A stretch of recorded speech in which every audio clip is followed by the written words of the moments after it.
Good morning, everybody. I am so glad you're here. I'm Rita Hickman. I'm a body mind expert and shiatsu massage therapist. But what I do is I help women who are in narcissistic and toxic relationships really find their way out. They find their voice, they find their strength, they walk away, they find a new job, they found a new partner, a new spouse, or they make the ones that they're in, the relationships that they're in, somehow work. Today we're talking about are you tired of apologizing to a narcissist? So when I was a kid, I didn't have a lot of options. There weren't a lot of options as to how do you protect yourself. At the time, especially if you're raised to be a good girl, a good woman, whatever it may be. And so I would spend a lot of time apologizing to people for all sorts of random things. If I thought that something might upset somebody, then I would automatically apologize. If I thought someone was upset about anything at all, I would automatically apologize. If I thought that somebody, even if they were, let's say upset about something else, or they might be upset, or something feels off, I would apologize. Because in my mind, I thought, well, if I just apologize, maybe it'll avoid a blow up. Maybe it'll avoid conflict. It'll avoid problems. And this is a habit that I had carried over into my adult life, where whenever something seemed a little bit off, I would take full responsibility. Whether I believed it or not was another thing. It was just a habit that I had to apologize to try to diffuse a situation. If I've apologized, they can blame it all on me, then they'll feel better, and it will resolve itself. That is a false belief.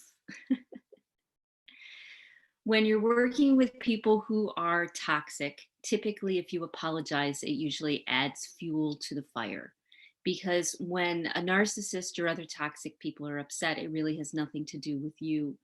And it has to do with their own inner conflict, what they're going through, how they feel, whether their stomach was upset that day, whether they've got a headache, whether the sun's too bright, whether they're just agitated because they didn't drink enough water, whatever it may be. It really isn't about you. It has to do with how they feel. And so you apologizing really doesn't solve anything. And usually it gets you into deeper trouble. There are two main tools that I use um, to stop apologizing to a narcissist. One is I just go neutral. I go quiet. I let them finish what they need to say, and then I move on without any real response. Sometimes because many people who are narcissists also have mental health issues, and they have a difficult time controlling their anger. They have a difficult time controlling their upset.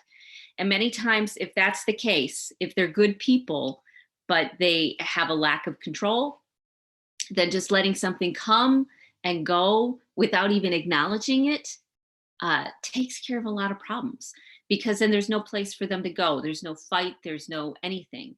And it usually gives them a chance to self-reflect a little bit. Not everybody is that healthy. A lot of narcissists are, farther along the spectrum, and they have bigger issues.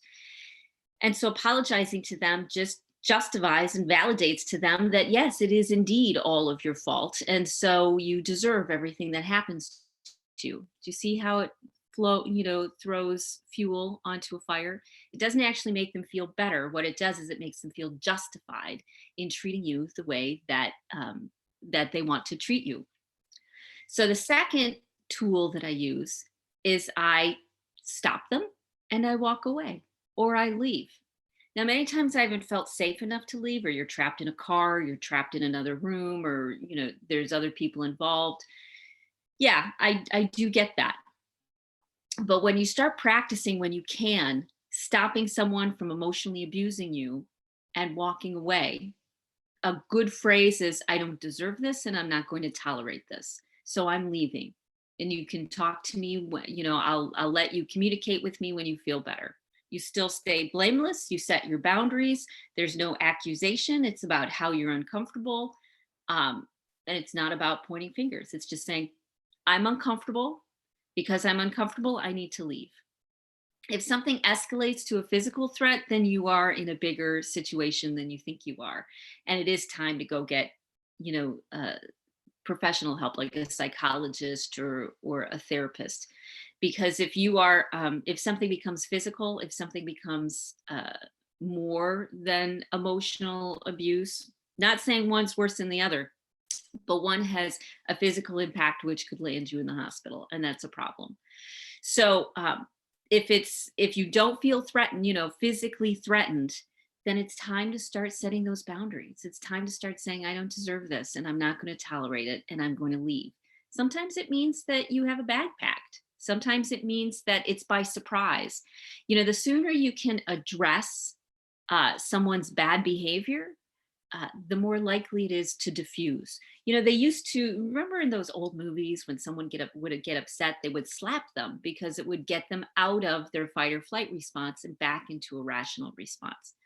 This is the same sort of thing. When you engage, when you get into this fight with a narcissist, it just spirals down, makes it worse, gives them fuel, gives them ammunition, and you will end up apologizing again.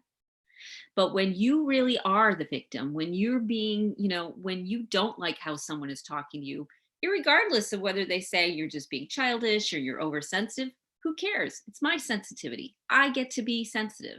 And right now, I'm not comfortable and I'm leaving. The smartest thing to do when a narcissist is having an upset is not to apologize, but to tell them very clearly that you don't deserve this and you're not going to tolerate this and you're leaving until they're able to talk to you in a more reasonable tone. Many times, even just the fact that you're leaving, especially if it's way at the beginning, like if they just blinked wrong or if they breathed wrong, or you could just sense that this was going to be a problem, you can always say, I'm uncomfortable. I need to leave. Um, I'll be back when I am more centered, when I am more grounded. And many times this diffuses the situation before it turns into something different. Now, as I said, if you're trapped in a situation with a car, with a child, and you really can't get out, start coming up with other game plans you can have. Whether when you get a chance, you can get out and call it an Uber and refuse to get back into the vehicle with them. If you've got a child, how you can address these things when they're not around. So almost strategically saying, okay, when they're not around, this is when I'm going to start standing up for myself. The interesting thing is, it starts to have an effect pretty quick when you begin to have a voice. First of all, they may not like it. They may, have problems with it, threaten, anger, rage, all of that. But the thing is, apologizing won't fix it. What will fix it is when you recognize that you have the right to stand up for yourself. That's what starts to fix it.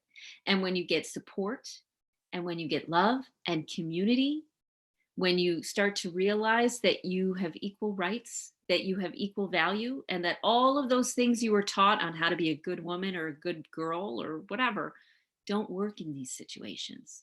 They were meant to keep you controlled. They were meant to keep you under somebody's thumb so that you behaved appropriately. They weren't really for your best interests. What's in your best interests is starting to recognize that you don't have to kowtow, you don't have to bend over backwards, and you certainly don't have to endure anybody's abuse. Because on the other side, there are very good people who are ready to support you. There's very good people who understand what you're going through. Start getting help for that. Start getting that support, because just doing the things you've always done is really not going to fix anything. Taking all the blame, all the responsibility isn't going to fix anything. And neither does throwing all that same anger and rage and pain back at them. It makes it worse for everyone. The smartest thing to do is to either pause and stay neutral, or to say, I'm uncomfortable, I don't deserve this, and I'm leaving until we can have a better conversation. Those are my two best tools. They don't always work 100%. Not everything's perfect, but they will work much, much better than you constantly apologizing and needing to take the responsibility and encouraging the narcissist to treat you that way. Because that's what it does. When you apologize, it gives them justification to keep doing it. So if you feel stuck or trapped, or if you know somebody who feels stuck or trapped or in a toxic relationship or narcissistic relationship, have them reach out, share these videos with them. Because when we start to raise each other up, that's how we change the world. Okay, that's how we start to do things differently. And we've got coaching programs and group coaching programs and a library. And you don't have to keep doing the same old thing and have it not work. There's actually things that do work and support to help you get through this and move on to a better plane of existence, whether it's with the narcissist or without. We help you figure out how to find your sanity again. Okay, so I hope you have a great rest of your day, and I'll see you on Monday. Have a great weekend. Bye.